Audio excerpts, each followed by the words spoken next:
Dust burns the throat before the sun even rises. Men cough in the dark, boots scraping over splintered wood. A lantern falls, someone shouts. A blast rolls through the shaft like thunder trapped underground. The air turns thick, breathing becomes a fight. In the blackness, a man claws at the earth with bleeding fingers, not to dig for silver, but for a pocket of air. Above ground, the town waits. Wives stare at the mine entrance. No one speaks. A stretcher comes out, then another. By noon, the wind carries more silence than sound. This was life in the Nevada silver mines in the 1870s. Not a single disaster, but a daily gamble against collapse, fire, poison, greed. The Comstock lode had turned desert into destiny. Fortunes rose overnight.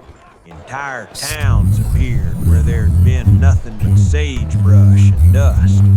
Virginia City glowed at night with theaters, saloons, and the promise of wealth pulled from the earth. But beneath that glow, men descended every morning into a world that seemed determined to swallow them whole. The American West in the 1870s was not a wasteland of decline. It was an engine of expansion. Railroads stitched the continent together. Telegraph wires carried news faster than horses ever could. Investors in San Francisco and New York watched Nevada's silver output as if it were the pulse of the nation. The mines promised progress, modernity, power. They funded banks, built cities, fueled ambition. From the outside, it looked like triumph. Society around the mines pulsed with movement. Immigrants from Ireland, Cornwall, China, and Italy arrived with tools and hope. Merchants stocked imported fabrics and French wine. Newspapers printed stock prices alongside poetry. The economy revolved around ore, extracted in Nevada, processed in massive mills, shipped by rail, sold to distant markets. Ideas traveled with the silver, so did risk. The very networks that spread prosperity tied everyone to the dangers below ground. The true threat did not begin in a boardroom or a saloon. It began in the rock itself. Deep beneath Nevada's dry hills, the ore veins ran hot and unstable. Timber groaned under pressure. Is anyone down there? Underground temperatures climbed to suffocating levels. Gases seeped invisibly through cracks. The deeper the shafts went, the more the earth resisted.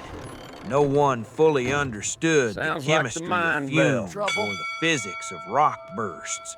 They only felt the heat, smelled the sulfur, heard the creak before collapse. It looks sound enough The point when we of put it contact in. between ambition and danger These new was the mine supports should entrance, hold. a dark Alright, mouth the cut into ventilation the shaft desert. looks secure Each too. shift change looked routine.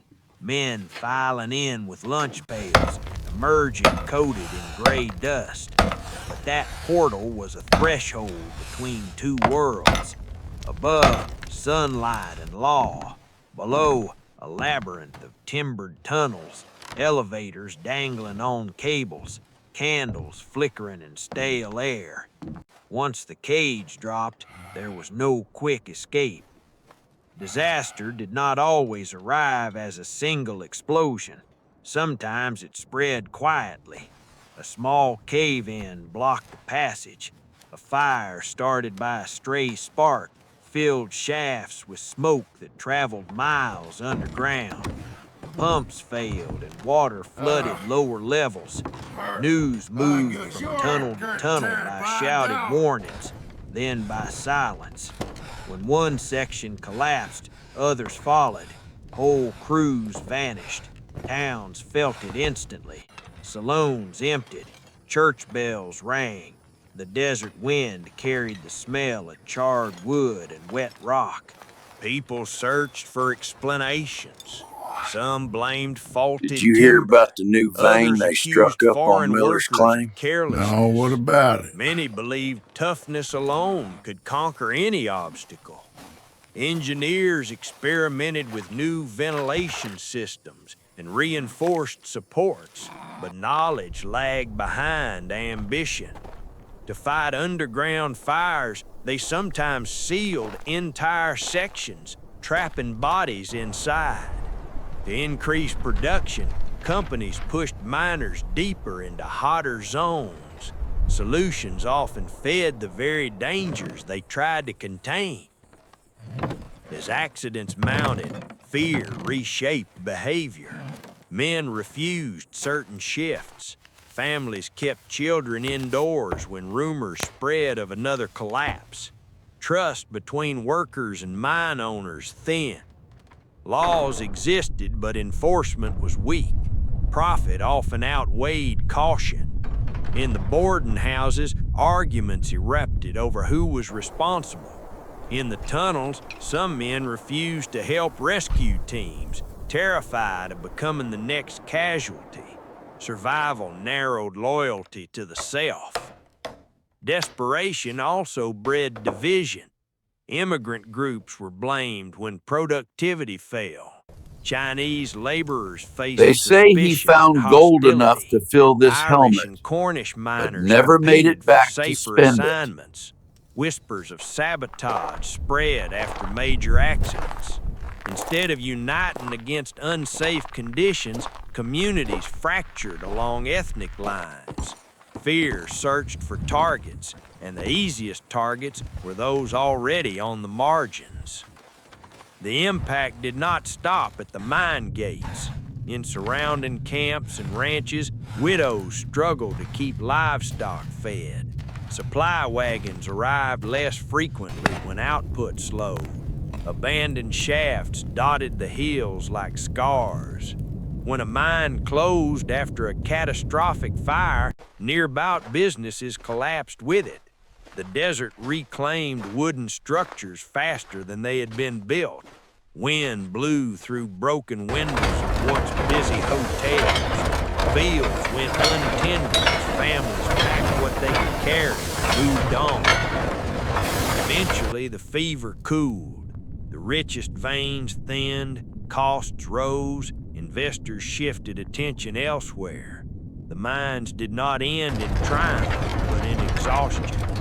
Equipment rusted, elevators hung motionless, the noise faded.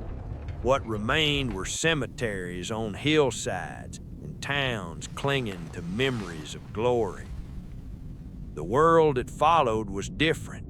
Mining technology advanced, shaped by hard lessons in ventilation and structural support. Labor movements gained momentum, fueled by stories from places like Nevada. Regulations slowly strengthened. The myth of the West as pure opportunity grew more complicated.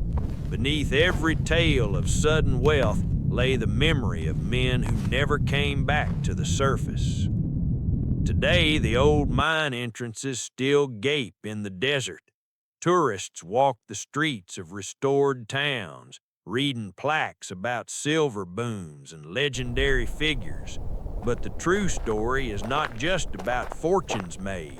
It is about breath stolen by smoke, about heat that warped timber and bone, about communities built on risk.